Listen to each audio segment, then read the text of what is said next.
Pale Matter presents Edge of the Forgotten.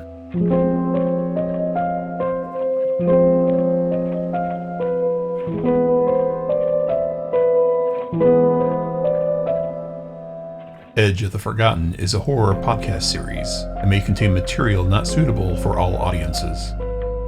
Listener discretion is advised. Please see the episode description for content warnings and additional details.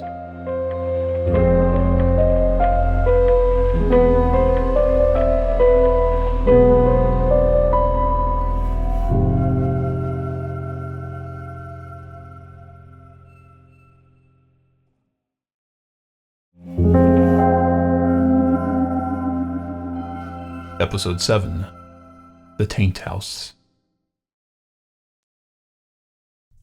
It's an old part of town, this bit here, where he sits. 100 years ago, these houses gleamed in their newness, creating a beautiful, welcoming neighborhood amongst the trees and gentle hills, with a healthy river within walking distance. It was never that close to downtown, and that was one of its charms.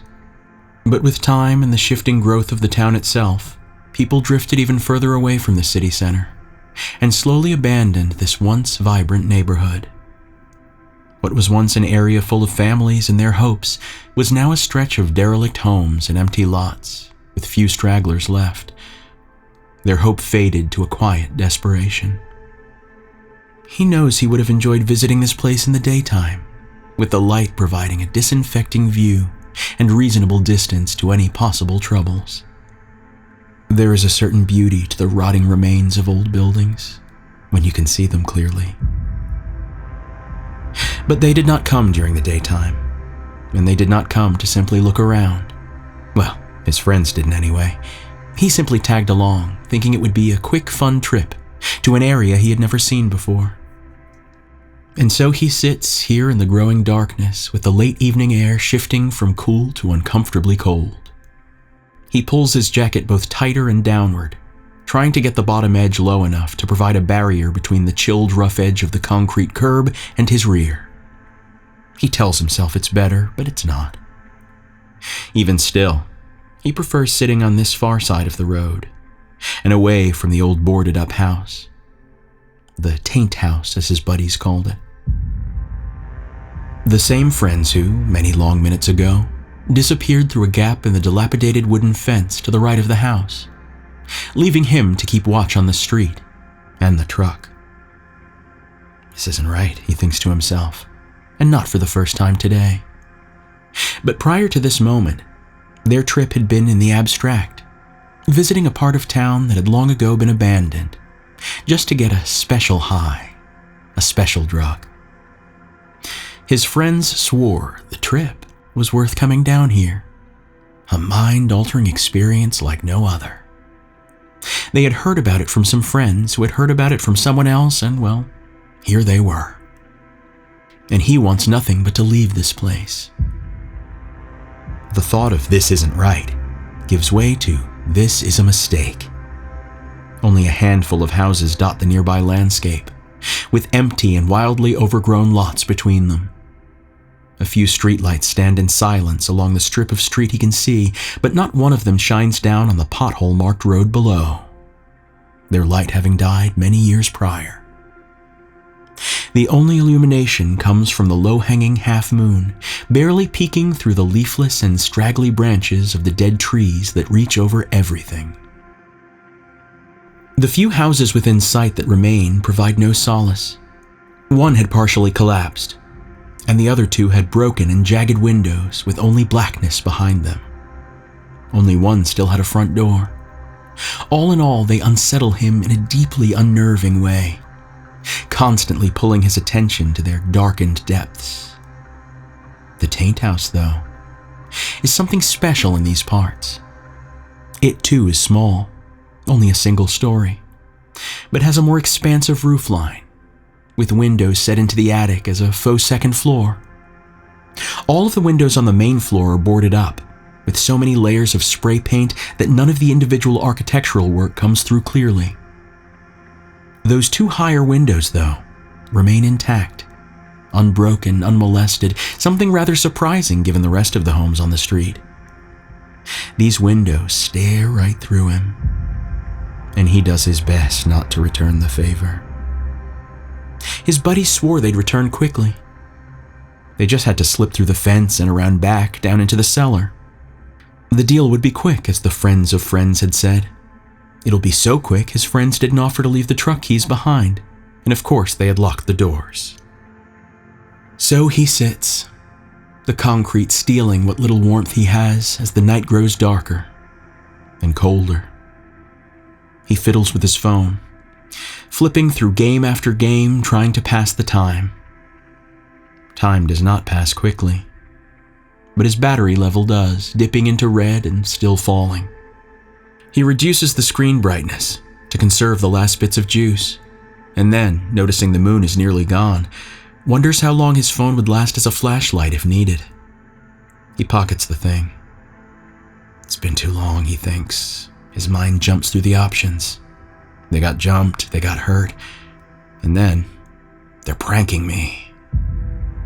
But these two friends weren't the brightest. And while he wonders why he even hangs out with them, what seems like the most likely answer finally dawns on him. They're already getting messed up. Couldn't even wait to get back home before digging in. He pulls out his phone once more, ready to request a ride share and then leave them behind.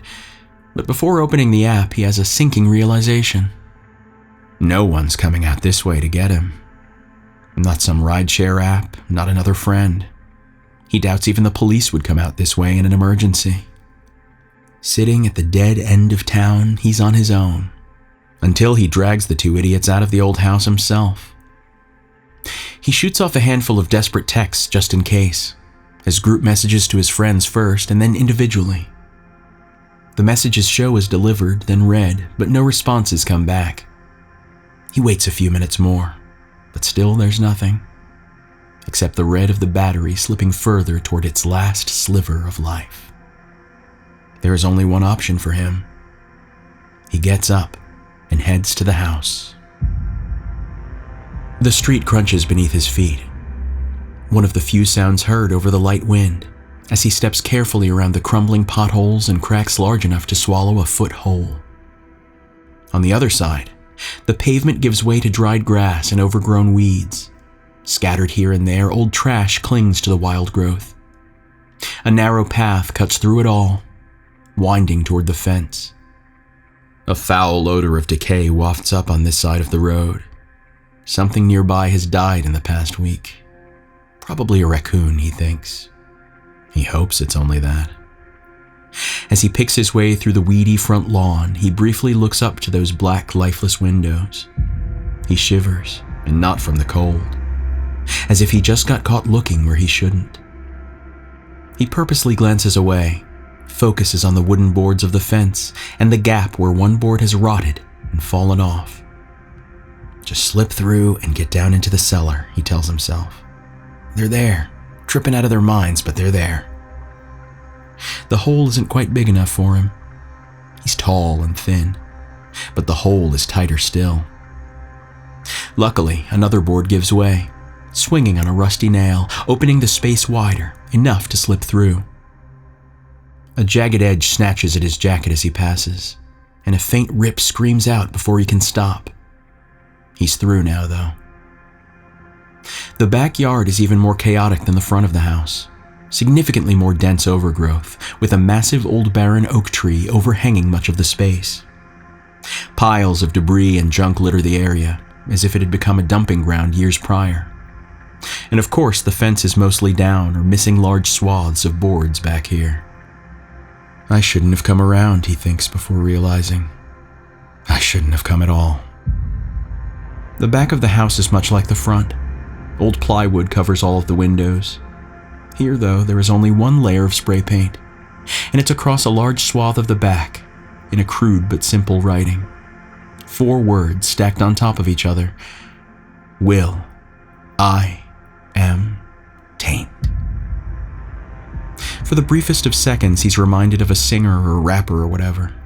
The one with the song they always play at parties. But that thought passes as quickly as it came. In its place is the realization of why this is called the Taint House. They had laughed at the name before coming down, But it's clearly not that kind of taint that's intended.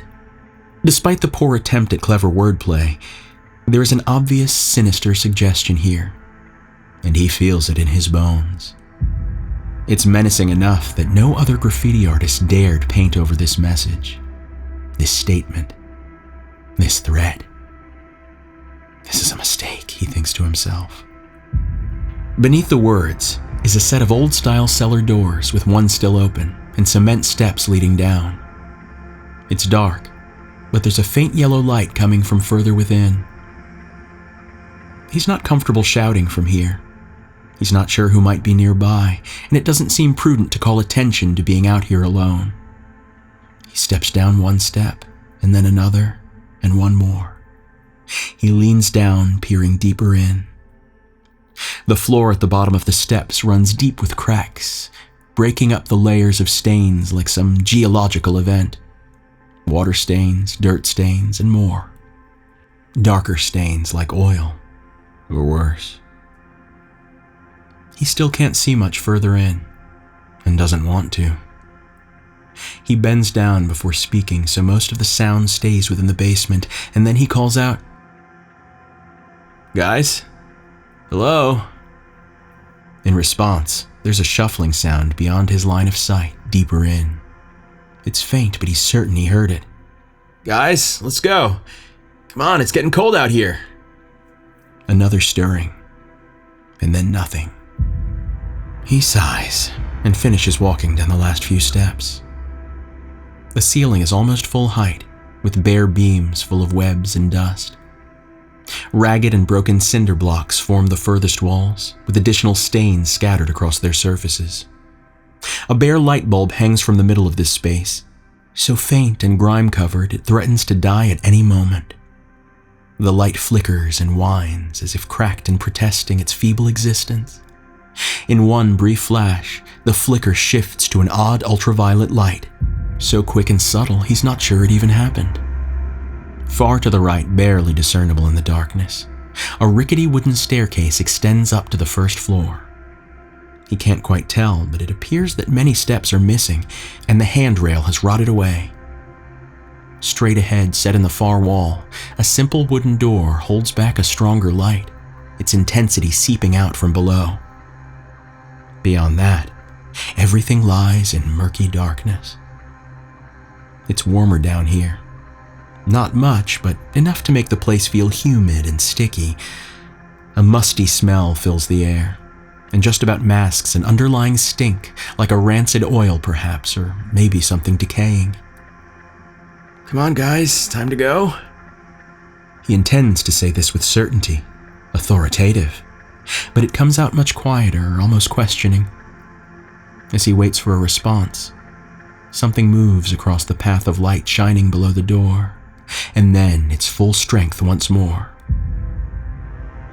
Open the door, he thinks. It's where they are, he knows this, but every sense tells him to run. Nothing good is down here, this is a mistake. The only problem, though, the only reason he doesn't turn and run is the question, where? There is only darkness and ruin out there. There is no help without the keys to the truck. With a deep breath, he crosses the floor, and a moment later, the door handle settles in his hand. It's warm, much warmer than the rest of the basement. He turns it and pulls with enough force that even with it catching in the frame, it pops free with a shudder. His buddies stand here in this small room, and for the briefest of moments, he feels an overwhelming sense of relief. They are here and apparently unharmed. They can leave and never return. But they do not move, do not blink, and barely shift from breathing. He grabs the nearest one by the shoulders and shakes him.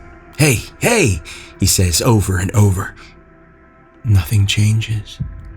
No eye movements, no response, no recognition. He shoves his friend hard enough that his friend falls back 2 steps, but he recovers, shifts, and once again stands passively in place. He yells into his friend's face, still thinking they're high or tripping. Of course he's wrong. So very wrong. And then he notices the thing that unnerves him. one of the eyes of his other friend, every bit as unresponsive and staring off into space, begins to shed a tear. It wells up in the bottom lid, glistening in the yellow light, and rolls down his pale cheek as a big, heavy drop. In the shine of that wet eye, he notices motion in the reflection, and the room once again flickers with the briefest moment of ultraviolet light. He spins, falling back into his friends, his heart suddenly pounding. Beyond the door stands, no looms, a massive giant of a man. This man hunches forward, too tall to stand upright as he fills the doorway and obscures the darkness beyond. This man smiles, opening wide his thick lips and raising his burly mustache high. A smile so big and mirthless it almost becomes a caricature. And those teeth, there are far too many and clenched tight, not pointed but solid, thick, hefty enough to crush stone. Teeth built to chew through bone, to devour things whole. There is nothing sharp here, only a crushing brutality beyond those thick lips. He doesn't realize the sight of this man has caused him to soil himself, or that he, like his two friends, stares unblinking at this man, tears falling for each of them. He doesn't see any movement from this man that suggests he's speaking, but he feels it deep down, a resonance that vibrates through his core. He knows this man is Will. Just as he knows he has lost any sense of his own willpower, he will do whatever William Taint tells him to do with full knowledge of what's going on, as if he's now in the back seat of his own mind. Fully controlled and fully aware, both trapped and terrorized within the shell of his body. He even understands somehow that this is the point, that William could turn him into some mindless thing, but remaining aware of what's to come is more fun, more pleasurable for this man, for this thing. A single word blooms in the center of his mind, so all-encompassing, world-defining. Until something else is placed here, this word is his only desire. As horrified as he is deep down with what he is about to do, chew. He has known no hunger greater than this, a voraciousness so vast it becomes his only reason to exist. Without hesitation, he tackles his friend to the ground. He grabs one of his friend's hands and holds it firmly with both of his, as if to keep it steady for what is about to happen. But he knows the friend will not resist, cannot resist. There will be not so much as a flinch as he bites through the first couple of fingers, chewing, crunching, swallowing, and repeating it again and again. He will devour the hand and continue chewing until there is nothing left, if William Taint wishes. And they will all be fully aware for every horrible moment of it. He opens his mouth wide. Chew, chew, chew.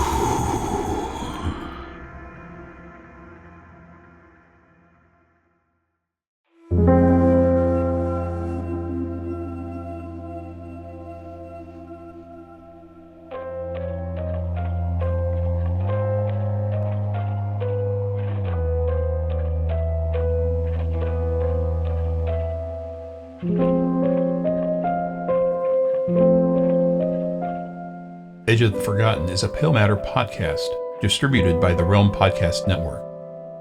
Our theme music was created by composer Jimmy Svensson and is available for purchase. See the episode description for more details. If you like what you've heard today, we encourage you to rate and review us on Apple Podcasts, Spotify, or your preferred podcast app, and please share this show. This helps us grow our audience, which in turn helps us produce more episodes. For more detailed information about Edge of the Forgotten, credits for this particular episode, or the production team behind this series, please visit our website at www.palematter.com, or see the episode description to find out how to listen to our shows, follow us on social media, or connect with us on Discord. For a deeper dive into Edge of the Forgotten, Check out our Patreon, where we offer insights and supporting information, physical and digital props, bonus episodes and recordings, and other assets that expand the story in a variety of ways.